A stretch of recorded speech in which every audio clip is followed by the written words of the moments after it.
Welcome to 21st Century Radio. I'm Dr. Zohara Hieronymus. Laura Kortner is our executive producer, and Anita Brockington, our engineer. Joining us this hour for a seasonal conversation is Stephan A. Schwartz, whose Schwartz Report and other writings are a must for critical thinking people who like factually based opinion making, well-researched, well-thought-out, and always important. Schwartz is an internationally known researcher in the field of extraordinary human functioning. He is the former research director of the Mobius Society, editor of Subtle Energies, and a founder and past president of the Society for the Anthropology of Consciousness. He is as well an author of numerous books such as The 8 Laws of Change, How to be an Agent of Personal and Social Transformation, Awakening, a novel of aliens and consciousness, of The Vision, a novel of time and consciousness, The Alexandria Project, and one we've never talked about, 22 Months of Prisoner of War. Maybe we'll touch on some of that. But he joins us this hour as we try to do quarterly for some broad strokes on climate change, issues of consciousness, science, religion, and mental health and migration. Thank you so much for joining us, Stephan. My pleasure. Nice to be back with you. Well, as always, I find you so provocative and so far ahead of where much of even the mainstream media and others go. Why don't we start where we left off our last conversation? We talked about that war creates migration issues and that climate change has added to it. This is a huge problem. Right now, according to the UN, there are about 35 million climate change refugees, and the projections are that by the last quarter of the century, we could have as many as 760 million. This is a really serious problem that almost nobody is talking about and nor making preparations for. If you look at what's happening, for instance, in Europe, Syria comes apart, and Afghanistan and Iraq, all of the Middle Eastern population that has moved into Europe, and the impact that that has had on those cultures, the rise of nationalism, racism, all that. You can see how destabilizing this is. So you would think that the world would really be thinking seriously about how we're going to deal with literally hundreds of millions of people who are on the move. I was in China not too long ago, and I had lunch with one of the ranking ministers. The Chinese government had brought me over. And I said to him, what are you all really worried about? What? And his answer was, well, consider the collapse of the Himalayan hydrology. The about 1.4 billion people depend on the Himalayan hydrology, that is the Himalayas and the glaciers and the water that comes from the melting and all that. And he said, those glaciers are disappearing. And all of these millions of people, they're not going to just lie down and die, they're going to move. And what we're worried about in China is how are we going to deal with millions of people pouring down out of those highlands and out of those areas and pouring into central China. And in the United States, if you look at the projections, you see that 52% of the American population lives in what's called a coastal county. So as the sea rises, and you can see now increasingly in the media stories about what's going to happen to cities along the coastlines, well, those people are going to have to go someplace. So it's not only going to impact the cities where they're leaving, it's going to impact the areas to which they're going. And yet I don't see anything, any conversation at all about this sort of issue. I mean, in the last Democratic debate with all those people on the stage, there wasn't a single word about it hardly. So if we're not planning for this, just exactly what are we going to do? Yeah, it's interesting when you think about whether it's food, housing, medical support, first responders. I mean, I was reading some articles about just the overexhaustion of first responders.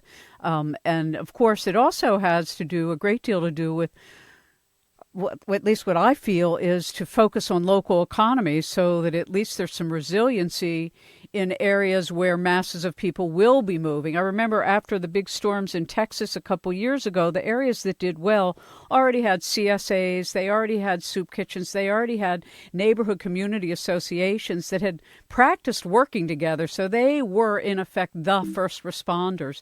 Talk to us a bit about how the financial system kind of fits into this. We're not looking at this reality. We'll just pretend it will go away. Well, I mean, so if you think about this, as I say, if you just look at the United States, you don't look at the rest of the world. I mean, this is going to affect the whole world, but just, this radio program is mostly in the United States, so let's look at that. We're going to have three big internal migrations. We're going to have a migration away from the coast because of sea rise and the inundation of cities.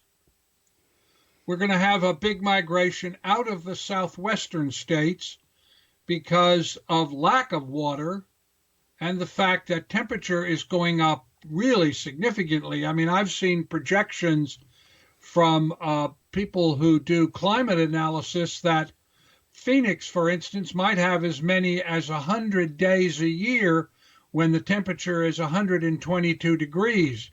Now, I can tell you from working in Egypt at archaeological sites that when it got to be 114, the Bedouins who did the archaeological, sort of the heavy lifting work, when it got to 114, they went back in their tents and quit. They wouldn't work when it got hotter than that. So imagine what's going to happen in Phoenix at 122 degrees. Well, the answer is people aren't going to be able to stay. A lot of them are going to leave. What about Tucson, Las Vegas, Albuquerque? I mean, the impact is going to be enormous. And then there's a third migration, and that's out of central states because of cataclysmic weather events like tornadoes. I was speaking at a conference, and afterwards there was a dinner, and I was seated next to a Republican county commissioner, and I said to him, "What do you think about climate change?" And he said, "Oh, it's just nonsense. It's just a scam that scientists have put together." I mean, it's a typical Republican response. And I said, "Well, are you worried about anything?" And he said, "Well, I'll tell you what I am worried about. I'm worried about how many times you have to rebuild a town." And I said, "Well, why that?" And he said, "We have a town in Oklahoma, been destroyed. It's been severely impacted, essentially destroyed twice. So the question is, how many times do you rebuild the town?" And of course, the answer is a lot of people are going to leave. So we're going to have enormous displacement of people, and that's going to cause all kinds of social stress.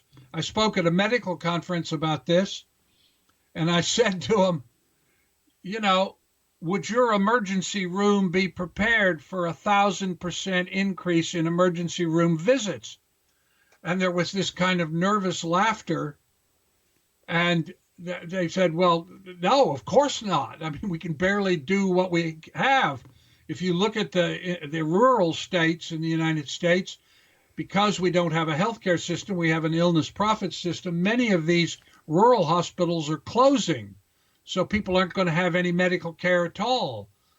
I mean, the failure to think about this is, I think, one of the major failings that we are facing. And we have some sense of how to do this. Almost nobody even thinks about this anymore. But after the First World War ended in 1918, there were literally millions of people who were wandering around Europe because of the enormous destruction which had occurred as a result of the war. And 20 years later, when it was pretty clear that there was going to be a Second World War, the governments, Britain, the United States, and the other European countries got together because they realized, it had only been 20 years later, so there were people still in office, still in positions of authority who had experienced the First War. And so they began to think about, well, how are we going to deal with this? And so just as the war was beginning in September of 1941, they created the Inter-Allied Committee on Post-War Requirements, which ultimately became known as the Lee-Ross Committee. But the idea was they began positioning wherever they could medical supplies and tents and cots and things like that in preparation for the number of people who would be left homeless at the end of the Second World War. And 2 years after the war, there were 850,000 people, 150,000 of whom were children under the age of 6 who were living in these camps that they set up because the Lee-Ross Committee had put this stuff together in anticipation. That's what we ought to be doing, but we are not doing that. As you can see, FEMA is utterly unprepared for this. Look at Puerto Rico, look at Houston, look at Carolinas. I mean, this crisis is coming very quickly, and we are not making any preparation for it that amounts to anything, and certainly not at the national level. Why do you think that is? I mean, we can look at this, I can post things, you can write articles, you can go to symposiums and speak on it, but what is it about this issue that seems to so immobilize people's thinking and action? I think that is a really, really good question. Part of it, I think, is that the implications are so terrifying that nobody knows what to do. I mean, they just are sort of frozen in place. If you look at the polls, you find that there are still large segments of the population who either don't believe in climate change or think, oh, well, it's not going to be that big a deal. You don't hear any of the major candidates. You certainly don't hear the president. He doesn't even believe in climate change. He thinks it's some kind of Chinese scam. I think a part of it is people have a very hard time conceptualizing what would happen if, say, there were 30 million people in the United States or 50 million people who were homeless suddenly over a period of, say, 2 or 3, 4 years as a result of, for instance, lower Manhattan being inundated, which is if you can go up on the internet and search out interactive maps that will show you what it's going to look like as climate change goes along, and you can see Florida from Miami down is going to disappear. The Outer Banks of North Carolina, gone. Probably the largest city in Virginia is Virginia Beach, and probably 30% of that's going underwater. Much of Norfolk is going underwater. San Francisco, Washington, Baltimore, Los Angeles, Long Beach. I mean, all through these coastal areas and along the rivers. Look at Louisiana, Mississippi, Alabama. These huge problems are immediate, and yet I think it's just so difficult, and we are so divided as a country. We're so split that the idea of the kind of let's everybody pull together that you saw in, for instance, the Second War, I think people just can't conceive of it, to tell you the truth. They're frightened to a level of immobility. Mm-hmm. Scared to death, as they say. And It's interesting because when you listen to the ports and you think about the naval industry and the institutions of our big ships, I've always said we should have these enormous flotillas and enormous ships that can house hundreds of thousands of people, which we could do.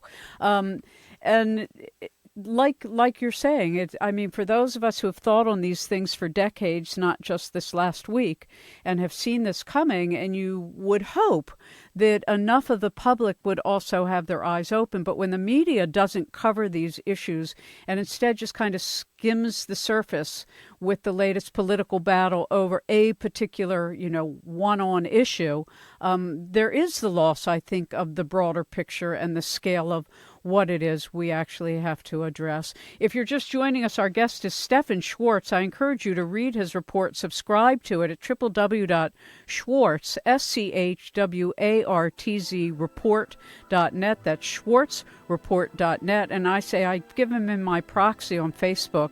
What Stephan posts, I'm going to repost. We'll be right back.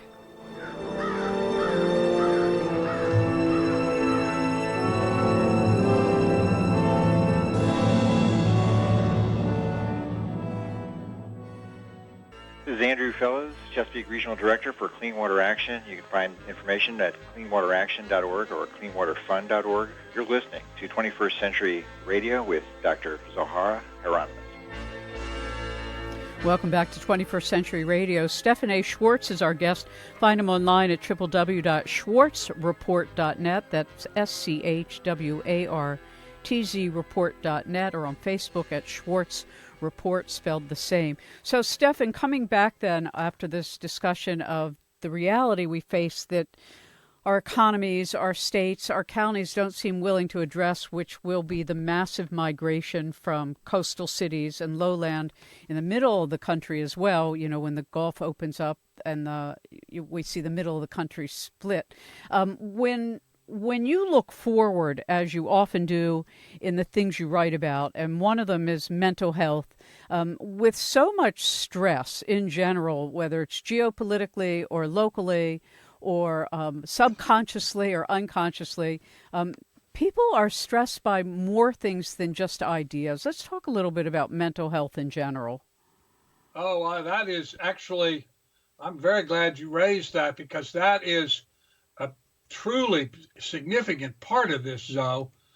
I have written, as you say, several things about this. I mean, if you search, for instance, the U.S. National Library of Medicine, which is the big repository of all the papers involving medicine, you find out that there are hundreds of papers. When you search on mental health and climate change, that there's hundreds of papers. This is an issue which has really begun to concern the psychiatric and psychological communities, because one of the major impacts is going to be the impact of mental health on climate change. You know, how bad is it going to get? Well, about a quarter of the world's population right now, as an example, is under what is called water stress by the UN. That is, they don't have enough potable water.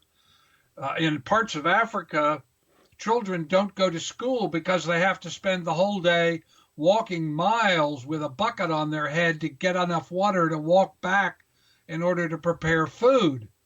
And the average American uses 80 to 100 gallons of water a day.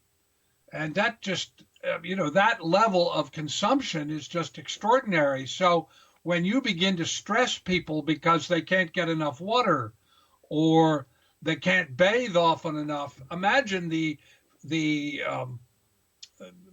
emotional, psychological impact that's going to be. We're now looking at this, just as I say, millions of people. And are we preparing? How are we going to prepare for counseling these people, these migrants that will be wandering around, looking for new homes? How are we going to be how are our hospitals going to be dealing with it? How is the psychological community going to be dealing with it? I mean, this is a very, very significant impact. Most people, when they think about it, think mostly about physical things or just the physical movement, but it's also the psychological aspect. So if you look, for instance, in early 2018 in Cape Town, South Africa, one of the most important cities in South Africa, they almost ran out of water. I mean, I don't mean that they sort of ran out of water or that they had to cut back. I mean, they almost got to what they called 0 day. And they had about almost 4 million people who were in this crisis. And one of the things that they saw as a result of this was enormous denial at first and then enormous mental and emotional stress. The Indian city of Chennai, with a population of 7 million, saw their taps run dry. Water had to be brought into the city by train. Zimbabwe, Zimbabwe's capital city, Harare, where half the population of 4.5 million people had no access for a while to running water. Those kinds of stressors are going to produce enormous mental and emotional stress and all the behaviors that flow out of that. So this isn't just a question of we've got to house these people, we've got to give medical care to them, we have to provide schooling. Where are they going to go to the bathroom? I said to one conference that I spoke at, if 1 million people moved into your area, where would they go to the bathroom? I mean, it's that basic. They're certainly not going to go into the gas stations and the parks.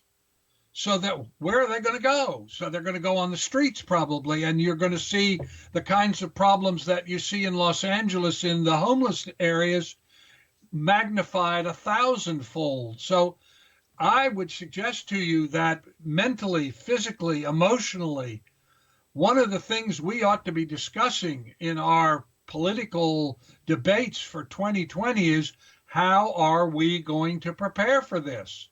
And I suggest to your listeners that when you vote, it's much less important about political parties and all the usual partisanship claptrap.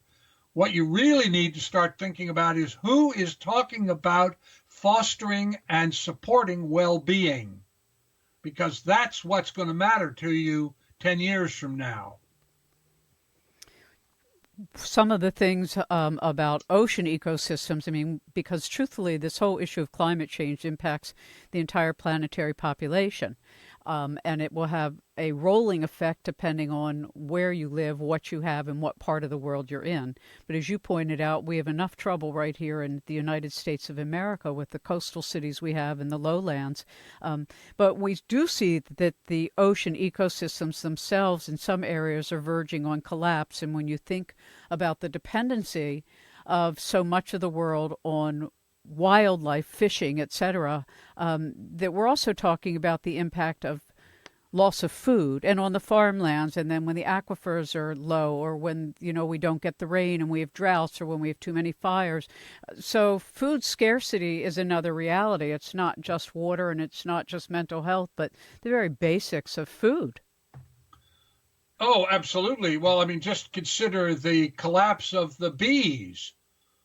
I mean, depending on who you're talking about, or who you talk to, as many as a third to 2/3 of the bees population, and bees are absolutely essential to pollinate the foods that feed us.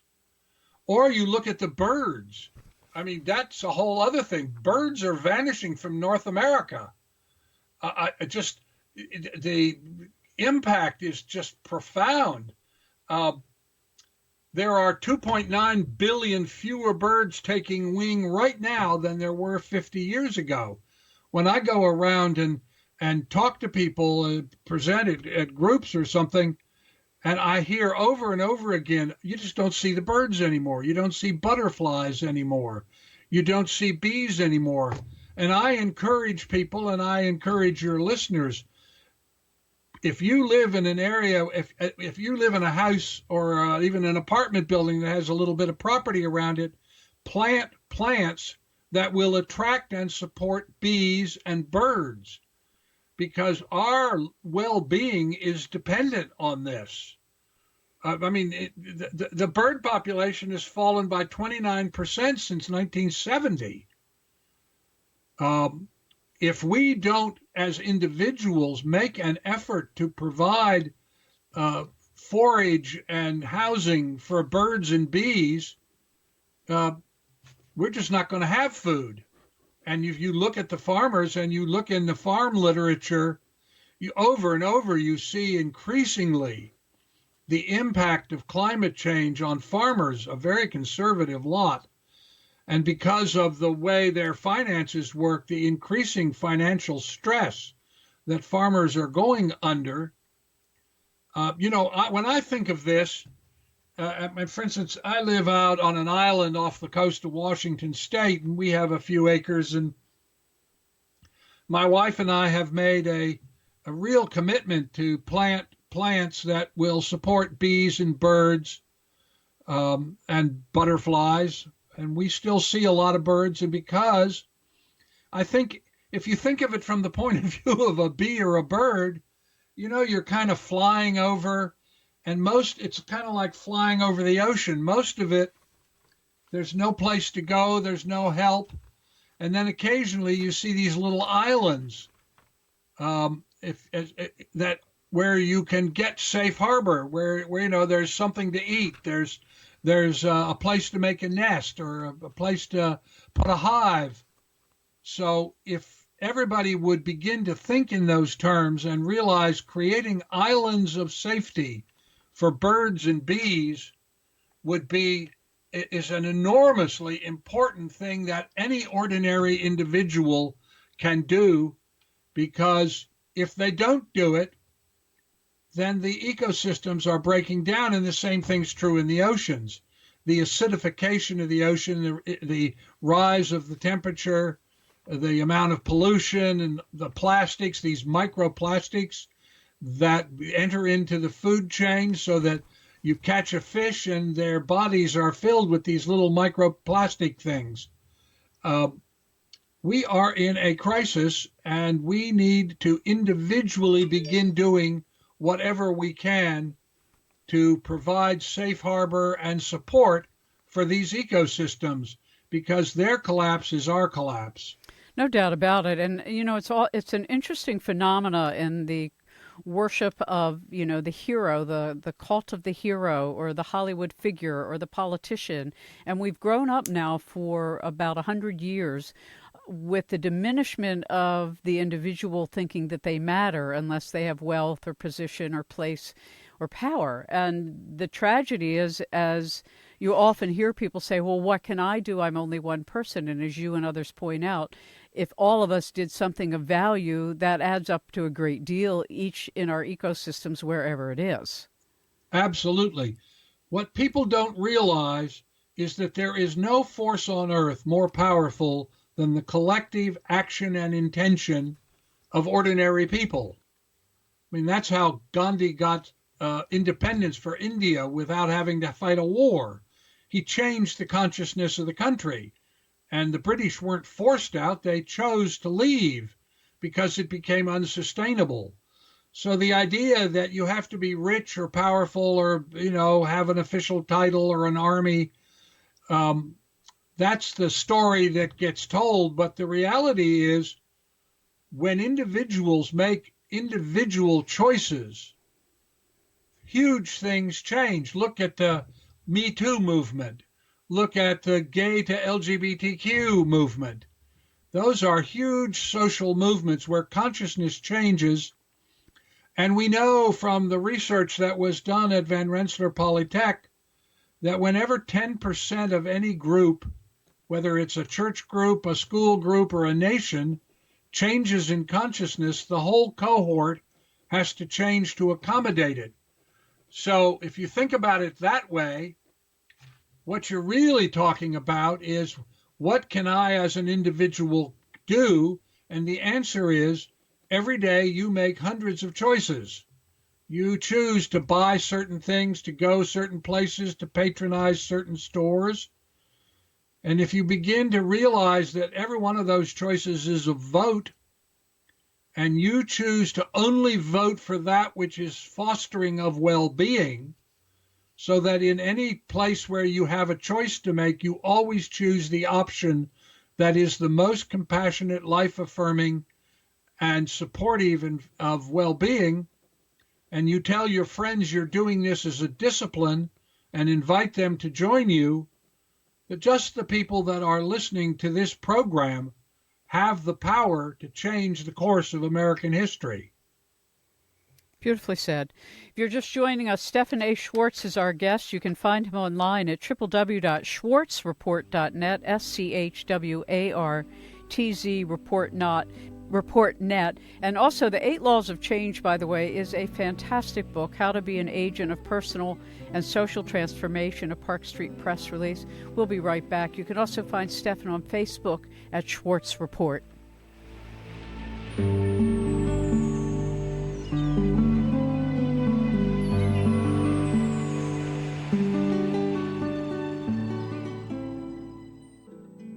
Hi, I'm Angela Anderson. I'm the director of the Climate and Energy Program for the Union of Concerned Scientists. That's www.ucsusa.org. And you're listening to 21st Century Radio with Dr. Hieronymus.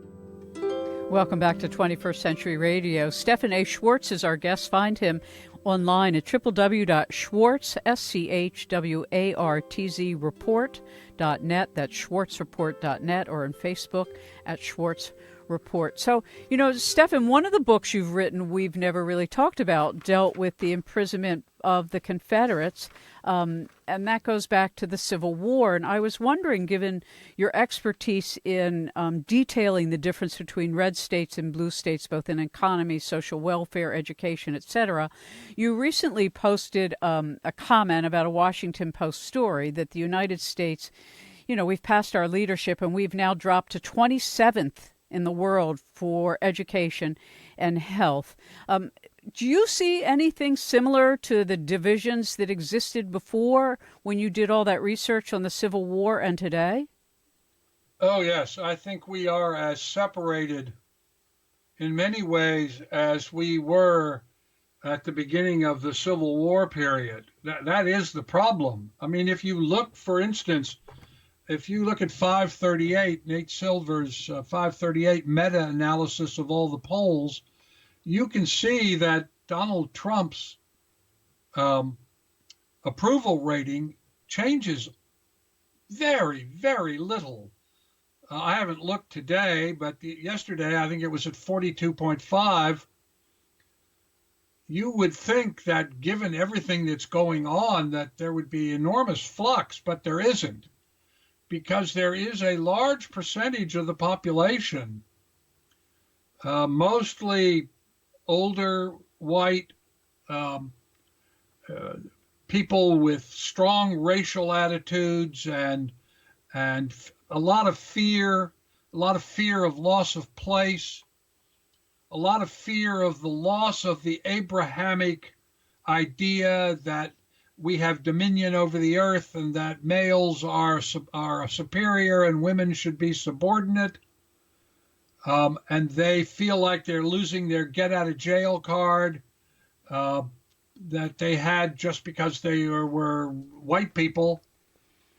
And you recognize that this lack of flux in the approval rating that you see about Trump means that this is a group of people who are really hardcore. Nothing much changes them because they are fixated on these fear and racial and religious issues to such a degree that rational thought is just not possible. And so, yes, I would say in some ways the differentiation is even greater than it was in the beginning of the 1860s, because first of all, the populations are larger, but second of all, the attitudes are more fixated than they were. In the Confederate States, only a portion of the population actually owned slaves. That was a kind of, there was a wealth distribution, wealth inequality, if you will, of people who could afford to own other people. I mean, putting aside the moral issue for the moment, it was just very expensive to do it. So large numbers of people, white people, did not own slaves and were very poor. In North Carolina, for instance, only a tiny minority actually were involved in the slave economy in that way.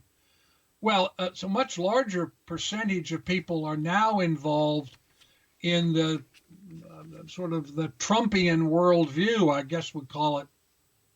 I think of it as Christo-fascism because from my perspective, and you can see this again, if you look at the social outcome data, you see that young people are falling away from what is called Christianity in droves because it's not really Christianity anymore. It's a kind of amalgam of right-wing politics and fundamentalist Christianity. I think of it as Christo-fascism, and that's what I call it, because it's really a cult of Christo-fascism. Has nothing to do with what Jesus actually said. I mean, they use the words, but not the attitudes, the behaviors that he talked about. As you do unto the least, you do unto me, all that sort of thing. You must love God and love your fellow, and then that is the whole of the law and the prophets. I mean, all that sort of thing. That's Christianity, but that's not what's going on here. We have a form of Christo-fascism, which is this alignment with neoliberal economics, right-wing politics, and fundamentalist Christianity of male dominance and racism. So I think the country at the moment is more split than it has ever been in its entire history. And I don't really see a resolution of this. That's the thing that really concerns me is it's going to take some kind of massive crisis to begin to get people to rethink and stop the willful ignorance. The climate change stuff we were talking about earlier, I mean, it's readily available. You can go up on Google News and do search climate change or sea rise. You get dozens and dozens of stories. It's not like it's happening in secret, and yet large numbers of people simply choose willfully to be ignorant about it. And until that changes, I'm not sure how we're going to resolve this. It's tearing our democracy apart.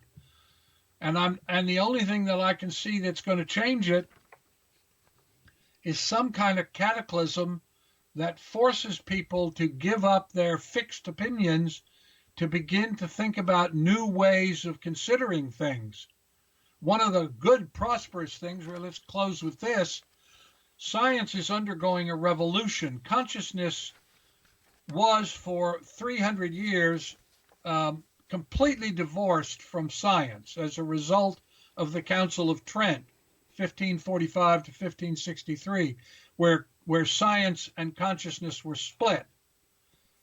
We are now beginning to see that split healing, and more scientists and physicians in a wide range of disciplines are confronting the reality of consciousness as a fundamental factor, just as Max Planck, the father of quantum mechanics, said in 1931 when he was asked by the Observer newspaper, you and Einstein are the two most famous scientists in the world. What have you learned? And Planck's answer was, what I've learned is that consciousness is causal and fundamental. You cannot get behind consciousness. Space-time arises from consciousness, not consciousness from space-time. Well, that's a radical change. And when you begin to make that change, you see that we don't have dominion over the earth. We live in a matrix of consciousness. All the beings on the earth, and indeed the earth itself, have levels of consciousness, and that we live in this matrix, and this matrix is entirely interdependent and interconnected. And when you think like that, you begin to think about making different technological choices. I mean, I find it very encouraging that, for instance, Volvo has just announced that they are going to make the company carbon neutral, that most of Europe has decided that by 2040 they will have no carbon-powered vehicles on the road. one of the things that I just saw that got almost, these are little things. I see them as data points in trends that they've come up with an electric engine that you can replace your gasoline-powered engine with. Because I thought as I was reading this transformation from carbon-powered vehicles to non-carbon, what's going to happen to all those carbon-powered cars and trucks? And the answer is a replacement technology is now developing. Yeah, I saw one of the stories you posted about the crate motor for Yes, conversion. exactly. It's fantastic, and that the block includes everything for the swap out except the batteries and the mounting bracket. I mean, and so, and that's what one had always thought and what we had always hoped for, whether it's desalinating the oceans to potable water or creating something like this, a crate block that just goes into every car and we switch out the engines. It's obvious that it's there. And one of the things, Stephan, I've been taken with is this new generation of kids who all were born with Pluto and Sagittarius. And I've been making note of these young inventors, as young as 8 years old, who made a solar heater for the rooftop, or a kid who made a boat to deal with microplastics in the ocean, et Yes. cetera, et cetera. I mean, it's not that we lack for solutions. And that's the thing that I guess blows my mind the most, is why it is so much of the status quo still turns its head to the junction that we're at, which calls all of humanity to rise together to the occasion. Well, I agree with you. I think that young people, I mean, if you think about it from a reincarnational point of view, these are souls that are incarnating, specifically knowing that this is coming and being prepared to deal with it. To give you another example, imagine that AIDS had come in as a heterosexual disease. Imagine that when it crossed over from primates, this blood disease that's killed 35 million people, that instead of striking the gay community, the LGBT community, that it had struck the heterosexual community. I mean, I'd probably be dead, to be honest, because those of us who came after the pill, but before AIDS, it was as if sexuality had no consequences.